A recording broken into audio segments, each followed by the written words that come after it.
David Hughes was only 8 years old when he met her. It was a bright summer day at the New Geneva Refugee Center, built beside Earth's largest spaceport. The sky above was filled with silver ships from all over the galaxy. Aliens, refugees, and humans moved around the big dome-shaped buildings. David's parents were volunteers, helping alien families who had lost their homes during the last Star War. David didn't understand much about the war. He only knew that many aliens had come to Earth looking for peace. Most of them were quiet, scared, and didn't speak much. But one girl stood out. She had bright violet eyes, silver-white hair, and smooth gray skin that sparkled a little under the sun. She looked about his age. Her name was Rinna. David first saw her sitting alone on a bench near the playground, watching other children play. Her face showed no emotion, just quiet focus. While the others laughed and ran, she sat like a statue. Her hands folded neatly. Curious, David walked up to her. "Hi," he said. "I'm David. Want to play?" Rinna blinked slowly and looked at him. Her voice was soft, but clear. "I do not understand your game." David smiled. "That's okay. I can teach you. It's called Star Rangers. We pretend we're space pilots." She nodded once. "Okay." From that moment on, they played every day. Rinna was quiet, but she learned fast. She never laughed, but her eyes seemed brighter when she played with David. He showed her how to build sand forts, swing on monkey bars, and even eat chocolate ice cream. One day, while they sat under a shady tree, David said something silly. "When I grow up, I'll marry you," he said, laughing. Rinna turned to him with her serious face. "You will?" David shrugged. "Sure, why not? You're nice and cool." She stared at him a little longer, then gave a very small smile. "Except." David giggled and gave her half of his candy bar. "Deal." The next morning, she was gone. David looked everywhere in the refugee center. He asked the volunteers and other kids. No one knew where Rinna had gone. One man said her people were taken to another planet for safety as part of a diplomatic deal. With Earth, David felt sad for days. He didn't tell anyone about the promise. It was just a silly joke anyway. Something kids say. Still, he kept the small bracelet she gave him on their last day. It was made of smooth stones tied with thin, golden thread. He wore it secretly on his wrist for years. 12 years later, David was 20, working as a junior engineer in Earth's orbital stations. Life had changed a lot since the days of the refugee camps. Earth had grown stronger in space, building peaceful connections with many alien worlds. Humans were no longer seen as just newcomers in the galaxy. They had become important. David's job was not very exciting, but he liked it. He fixed broken systems, maintained life support machines, and made sure ships could dock safely. He had no dreams of being a hero. He just wanted a quiet life in space. One day, his supervisor gave him a special assignment. "You've been picked for royal dock duty," she said. "Big arrival coming from the Niari Concord. Very formal, no mistakes." David frowned. "Concord. I don't think I've ever worked with them." "No one has," she said. "They don't visit often, but they're powerful. Some say their queen is the smartest ruler in this part of the galaxy." David followed orders and joined the team preparing Dock Alpha. They polished the walls, aligned the landing platforms, and set up banners and strange, glowing symbols. Security was everywhere. Even the Earth's ambassadors were dressed in full formal suits. As the Niari ship approached, the room grew silent. It was shaped like a crystal flower, slowly opening as it landed. From the petals, a line of tall, elegant aliens stepped out: guards, nobles, and officials. Then a soft blue light lit up behind them, and a woman walked forward. She wore a silver and violet robe. A soft crown rested on her head, glowing with moving lights. Her eyes were bright violet. Her skin shimmered softly under the lights. David dropped his OK. It was her, Ryna. She was older now, just like him, but he knew those eyes anywhere. His heart jumped in his chest. The guards stepped aside, and Rinna walked directly toward him. The crowd parted. No one spoke. No one moved. David stood frozen as she stopped in front of him. "David Hughes," she said, her voice calm and royal. "We made a promise. I have come to fulfill it." The Earth's ambassadors looked confused. Security looked panicked. David opened his mouth but couldn't find words. I don't understand." He finally said, "You told me," Rinna said, "that when we grew up, you would marry me. You gave your word. In Niari culture, this is a sacred bond." Was. 8, David said. "I didn't think it was just a joke." Rinna raised one eyebrow. "To you, perhaps. Not. But to my people, such words form a bond known as the Varental. Once accepted, it becomes law. You gave me your promise. I accepted. The Nyari Council has recognized you as my chosen, your chosen, my future consort, my partner in rule. If you refuse, the alliance may fall apart." David blinked. "Alliance?" She nodded. She nodded. The Nyari wished to form a deep alliance. With Earth, stronger than trade, stronger than words, a union of trust. But such a union requires a link. That link is you. The room was silent. David felt dizzy. He was just a station engineer. He didn't know royal customs, or politics, or diplomacy. He fixed wires and changed filters. How could he be part of this? But then he looked at Rinna again. It's the same calm, serious face from years ago. The same eyes that once watched him build. A sandcastle she hadn't forgotten. And somehow, deep inside, neither had he. David couldn't sleep that night. He lay on the small bed in his space station room, staring at the ceiling. His heart was full of questions. How was this possible? She was really Rinna, the same girl from long ago. But now she was a queen. True. Queen. Her ship had royal banners. Her people bowed to her. She had just claimed him in front of the entire diplomatic team, all because of something he said when he was 8. It had only been a joke.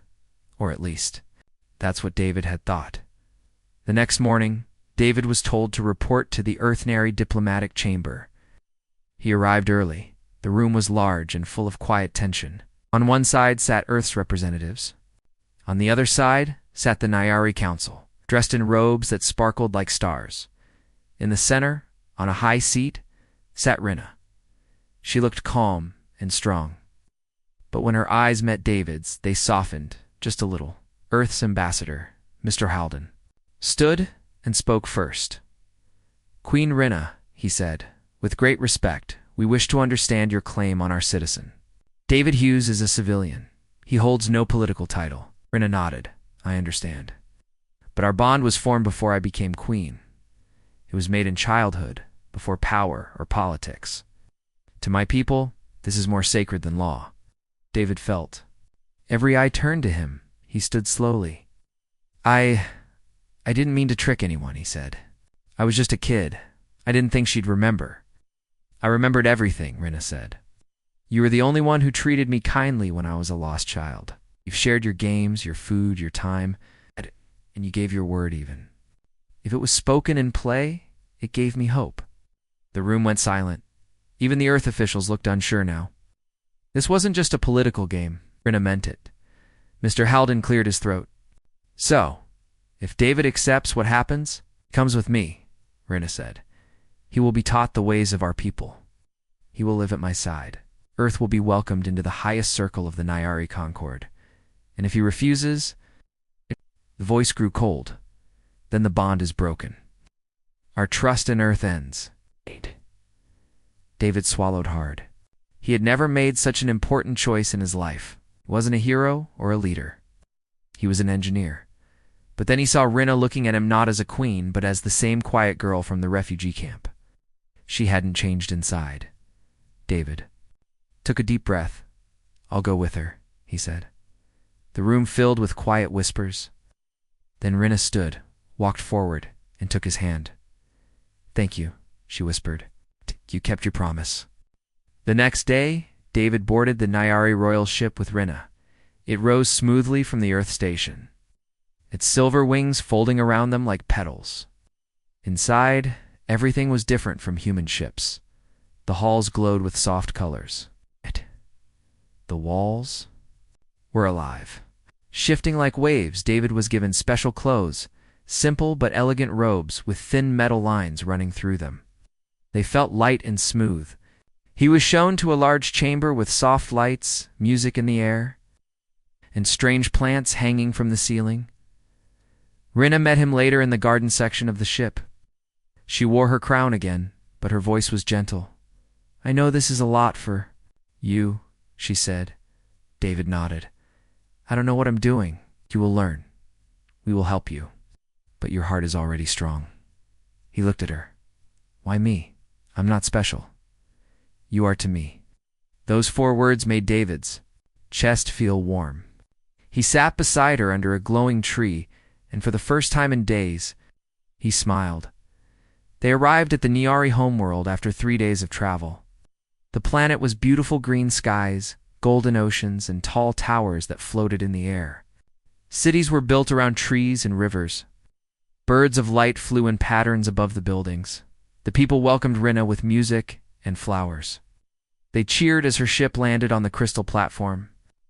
David stood beside her, nervous but trying to stay calm. He was taken to a special school where he began learning about Niari culture. He studied their language, history, and royal traditions. His teachers were kind but serious. They told him he must learn quickly. The union ceremony was only 30 days away. David trained in many things: formal greetings, decision-making, public speaking. But what he enjoyed most was his time with Rinna. They walked through gardens, visited floating libraries, and watched twin moons rise over the palace lake. One evening, David asked her, "Did you always plan this?" Rinna looked at the water. "At first I thought you'd forget. But when I became queen, I wanted my rule to start with honesty. And I remembered the boy who gave me hope." David was quiet for a moment. Then he smiled. "I guess I better become a proper consort, then." She smiled too. "You already are." But all was not peaceful. Unknown to David, some members of the Niari High Council were not happy with this bond. They saw humans as young and reckless. They believed the Queen was making a mistake by joining with Earth. One of them, Lord Vern, began to plan in secret. He met with a few loyal supporters in the shadows of the Crystal Towers. "He is just a boy from a backward world," Vern whispered. "We must protect our Queen of In from her heart." They planned to test David, to show the Queen that he was not worthy. One day, David was sent on a test mission, was told to visit a nearby moon station and solve a technical problem that had confused even Niari engineers. Rinna told him it was safe, but she looked worried. "Be careful," she said. "Not all in the council trust you yet." David promised to do his best. On the moon station, he found more problems than expected. Systems were breaking down. Messages were not reaching the palace. It was almost as if someone had cut the connections on purpose.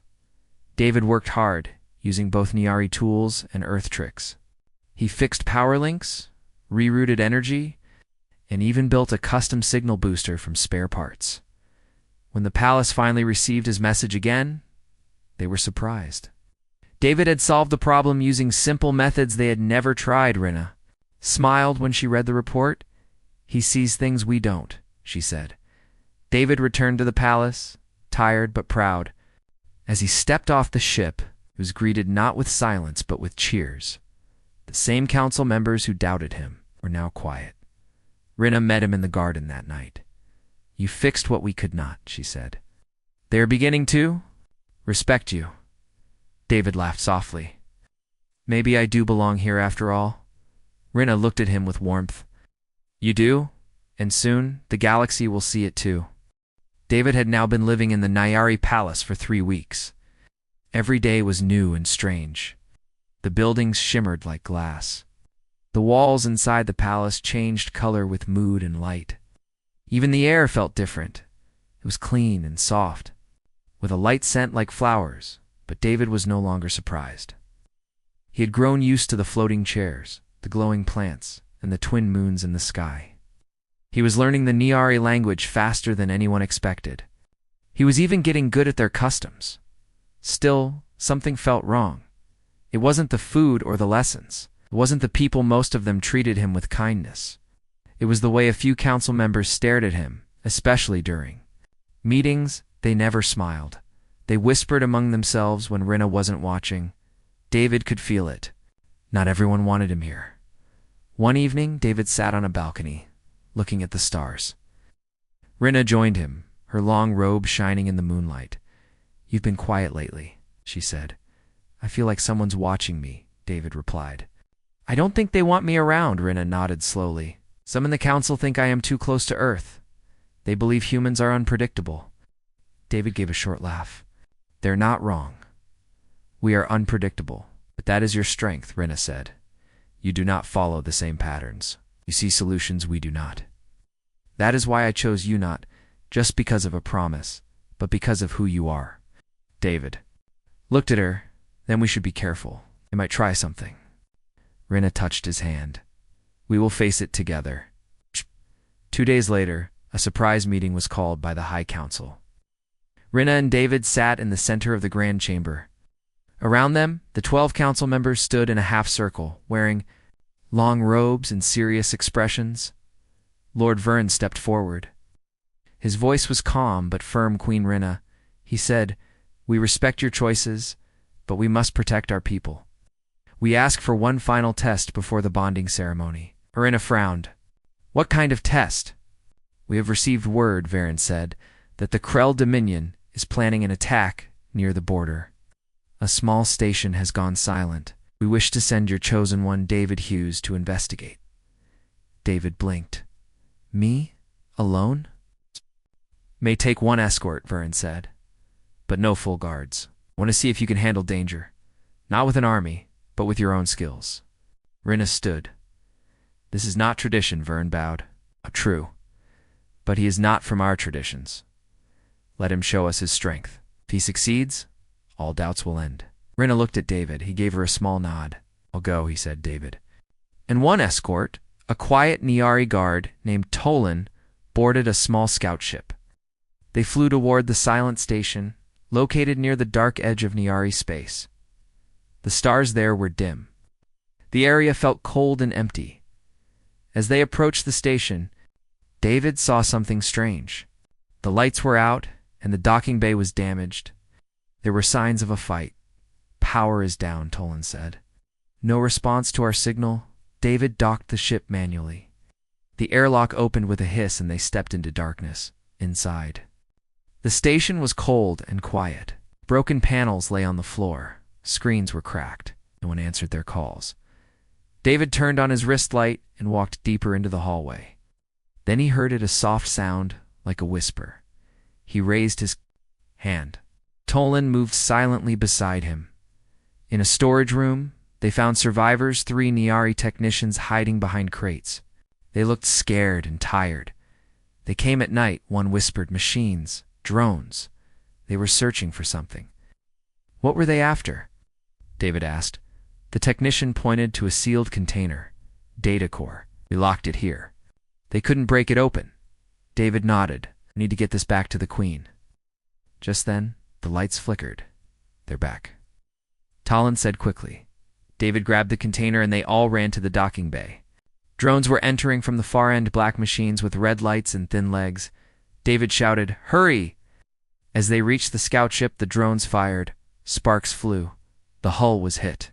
All uncovered the technicians while David jumped into the pilot seat. He launched the ship fast, dodging laser shots. Once they were clear, David sent a warning message to the palace. Enemy drones at Station E94, likely Krell design, were bringing survivors and stolen data. Back at the palace, Rinna waited in the command hall. When she saw David's message, she stood. "Prepare a full defense report," she told her generals. "He's bringing us proof." By the time David landed, the council was already gathered. He walked into the chamber, tired but strong, and placed the sealed data core on the floor. "We got it back. The Krell are moving near your borders." Lord Varen looked surprised. "You survived?" David gave a small grin. "Barely, but I did." The council examined the data. It confirmed everything the Krell were watching the Niari they had sent. Machines to test their strength. One council member, Lady Asha, stood. "This changes everything. Earth must be warned too." The Krell may move against them as well. Rinna turned to David. You have done more than pass a test. You may have saved us all. That night, a celebration was held in the palace gardens. Lights floated in the air. Music played from glowing stones. The Niari people clapped and cheered as Rinna and David walked among them. Lord Varen stepped forward and bowed. You have proven yourself, David Hughes. I was wrong to doubt you. David nodded politely. I just did what I could. Did more, Varen said. It reminded us that strength comes in many forms. Later, Rinna and David stood at the edge of the balcony, looking at the stars. Tomorrow is the bonding ceremony, Rinna said. David smiled. I never thought a childhood promise would lead to all this. She looked at him softly. Do you regret it?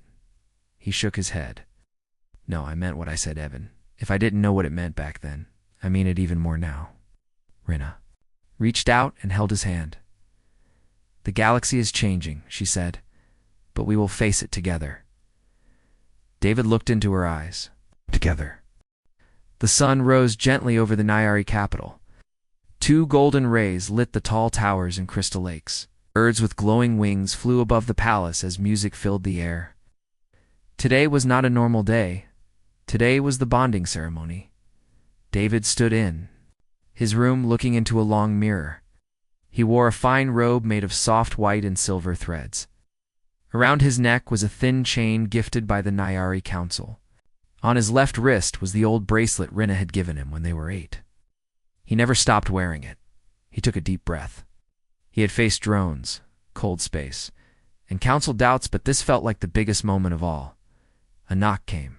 On the door, it was Arna. She stood in a soft violet dress with tiny stars shining on the fabric. Her crown was smaller, today's royal, more personal. You look nervous, she said.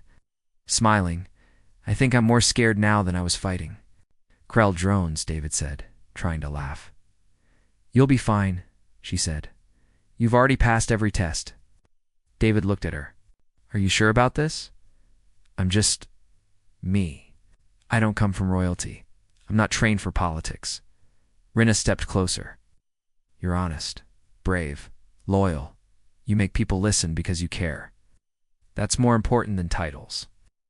Smiled slowly. Then let's do this. The ceremony was held in the Sky Garden, a high platform surrounded by floating flowers and glowing lights. Niari citizens gathered below, watching from airships and sky balconies. The council stood in a circle, wearing their ceremonial robes. Earth ambassadors had arrived too, dressed in formal suits. A human choir from New Geneva sang a soft song. In the background, Rinna and David stood at the center of a wide circle. A Niari elder, her hair white like snow and eyes bright with wisdom, began the ancient words. 2 stars crossed the sky, once far apart, now near. 2 hearts from different worlds, now one. As she spoke, a floating ring of light circled Rinna and David. When the ring touched them both, it glowed brighter. By word, by will, and by bond, we unite them. Rinna took David's hand. He squeezed hers gently. She whispered, we did. The crowd cheered. The celebration lasted all day. Niari dancers moved like flowing water. Humans and aliens laughed and shared food. Floating platforms carried gifts and music across the garden. David walked through the crowd beside Rinna, smiling and greeting people. Everyone wanted to talk to the new royal consort from Earth. You really did fix the station. Money young. Niari boy asked. David nodded, with some wires and a spoon. The boy gasped. Amazing. Even some of the council members who once doubted him now praised him. Lord Varen bowed deeply. You've brought strength to our people, David Hughes. Thank you. But not everyone was celebrating. Far above the planet, in deep space, something was moving. A large, dark ship, shaped like a blade, slowly approached Niari borders. Inside, the Krell commanders watched the news of the bonding ceremony on stolen signals. So the Queen has joined with Earth, one Krell hissed. Now they are stronger. We must strike before the alliance grows, another said. They began charging weapons. Back on Niari, Rinna and David were resting after the long day. They sat on the palace roof, watching the stars. David pointed to one. That one's Earth's sun, I think. You've come a long way, Rinna said softly. He looked at her. We both have. Just then, a red light blinked on Rinna's wrist. Device. She checked it quickly and frowned. Defense alert. Something's entered our space. David stood up. The Krell, most likely. Within minutes, they were in the command hall. Generals and advisors stood around glowing maps. Niari officer turned. Unknown warship at the edge of our border. Power levels rising. No response to our signals. Rinna nodded. Prepare defense fleets. David looked at the screen. They're testing us again. They want to see what we'll do now. They won't leave us in peace, Rinna said. They see unity as a threat. But we're ready, David replied. Rinna touched his arm. Let's show them. In space, Niari defense ships moved into position. They were graceful, curved like wings, and moved silently through the stars. Earth had sent a few support cruisers as well. Their designs were sharp and bold. The Krell ship hovered, quiet but dangerous. A message came through at last. It was short. Surrender your new alliance, or be destroyed. Rinna stood on the command deck of her flagship. David stood beside her. She sent her reply calmly. This is our home. We'll protect it together. The Krell fired first. A beam of red light shot toward the nearest Niari ship. Damaging its side, the battle began. Niari ships moved fast, dodging and returning fire with light pulses. Earth cruisers used magnetic nets and shield bursts to protect. Allies, David helped on the tactical board, suggesting moves the Krell wouldn't expect, drop behind their engines. They won't cover that spot, he said. The strategy worked. One Earth ship disabled the Krell's rear thruster. Rinna's command ship moved forward. Target their core, she ordered. The crew fired. A bright wave of energy hit the Krell ship, shaking it. Sparks flew. Systems failed. The enemy ship turned, slowly then jumped away into deep space. Cheers filled the air. They're running, someone shouted. David smiled. They didn't expect us to fight back this well. Rinna turned to him. Because of you, we fought like one. Later that night, David sat alone in the palace garden. The battle was over, but his thoughts were still racing. Rinna joined him, sitting close. You were amazing today, she said. I just helped, he replied. You helped save lives. You helped protect a future. He looked at her seriously. This alliance, it's more than peace. It's trust. Real trust. Between species, between us. Rinna nodded. And it began with one promise. Long ago. David laughed softly. A silly promise from an 8-year-old, but you kept it, she said. And because of that, 2 worlds stand side by side. They sat in silence, under the twin moons, knowing the real test had just begun, but knowing they would face it together. A week had passed since the Krell attack. The Niari capital returned to peace, but a new sense of strength filled the air. People no longer whispered doubts about Earth. They had seen the power of 2 worlds standing together. David Hughes had become more than just Rinna's chosen partner. He was now a symbol of unity, but new challenges were coming. In the royal hall, Rinna stood with her council. David sat beside her, wearing his formal robe. A galaxy-wide meeting was being planned. The United Star Assembly, a group of many powerful civilizations, wanted to speak with Rinna and David. They want to hear about our alliance, said Lord Verna. Many are curious. Some are worried. Rinna nodded. Then we must show them truth. Let them see we do not plan war. We offer peace with strength.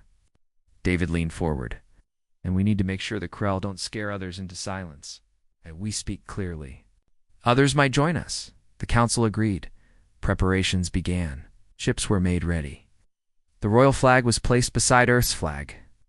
Together, they would travel to the center of the galaxy, to the Starlight Council Ring, where all great leaders met once every 10 years. The journey took 4 days through jump space. Rinna's royal ship moved like a smooth river of light. David stood at the front window, watching stars blur past. He turned to Rinna. You think they'll listen to us? They'll listen, she said.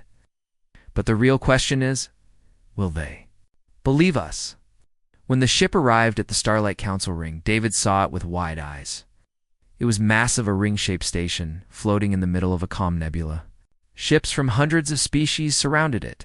Some looked like giant insects, others floated like jellyfish. Each carried leaders from faraway planets. The Niar ship docked at the Silver Gate. Inside, the halls were huge and glowing. Voices in many languages echoed across the wide chambers. A voice called out, "Queen Rinna of Niari," and her bonded partner, David Hughes of Earth. All eyes turned. Rinna stepped forward gracefully. David followed her, calm on the outside, but full of nerves. Inside the main council chamber was a dome of light and sound. Seats of different shapes circled the center floor. In the middle stood a single platform where speakers addressed the entire assembly. Rinna and David walked to the center. Silence fell. Rinna began to speak. "Honored leaders," she said. "We come not with weapons, but with hope. A union between two very different worlds in Yari and Earth has brought strength through trust." She paused, then looked to David. David took a breath and stepped forward. "My world was once alone. Now we stand with Niari. When the Krell attacked, we fought not as two peoples but as one. And we won." A voice from the seats asked, "Why? Should others trust this union?" David answered, "Because we didn't make it with power. We made it with a promise." He held up his wrist and showed the bracelet. "I made a promise to Rinna when we were kids. I didn't understand its meaning then, but I kept it. Ow. And through that one promise, two worlds changed." The room was quiet for a long moment. Then, another voice asked, "And what do you offer us?" Rinna stepped forward. "We offer open trade, shared defense, mutual respect. But only if you choose it freely," David added. "We do not want to lead you. We want to stand beside you." The assembly whispered among themselves. Then, one by one, several leaders stood. A tall, green-skinned alien said, "The Krell grow bolder. Your example gives us hope." Another, shaped like a walking crystal, said, "The bond you share is stronger than any treaty." More leaders nodded. Then the council chair, an old being with glowing skin, stood and raised both hands. "Let it be known," he said, "that the Niari Earth Alliance is now recognized by the United Star Assembly." Cheers rose across the dome. David looked at Rinna. She smiled. The message was clear. They were no longer alone. The next few days were full of meetings, handshakes, and agreements. David and Rinna worked together, helping to form new paths of friendship between alien worlds. Some asked for help with technology. Others offered support in trade. A few even sent gifts. But the greatest moment came when they were asked to speak to young cadets from different planets inside a learning dome. Hundreds of young beings sat quietly, their eyes wide with wonder. Many of them had never seen a human, or a Niari in person. David stepped forward. "When I was your age," he began, "I made a joke. I told a girl I would marry her someday. I didn't know that one small sentence would shape the future." He smiled. "But that's how big things begin, with small moments. A word of kindness, a helping hand, a promise kept." Rinna stood beside him. "What you do today may become a star in someone else's sky." The children clapped. Some even stood and cheered. David looked at Rinna. "I think the future just got a little brighter." After returning to Niari, things changed quickly. New friendships were formed with other species. Trade grew. Peace talks began in areas that once held only fear. David now had an official seat beside Rinna during council meetings. Doubted were now valued. He still wore simple clothes and liked to fix things himself. But people no longer saw him as just human. They saw him as part of something greater. One evening, while walking through the palace garden, David and Rinna sat by the quiet lake. Firelights floated on the water. The twin moons shone above them. "Do you ever think about the old days?" David asked. "All the time," Rinna said. "I still remember the playground," he said. "The day you said deal, I thought it was just a game." She smiled. "It was never a game to me. He looked at her gently. I'm glad you remembered. She reached out and held his hand. You didn't just marry a queen, she said. You helped build a new world. David squeezed her hand. It all started with two kids sitting under a tree. They sat in peaceful silence, watching the stars. In the distance, Earth and Nyari ships trained together in orbit. Peace was holding, but more than that, hope was spreading. And it all began with one small promise that never faded.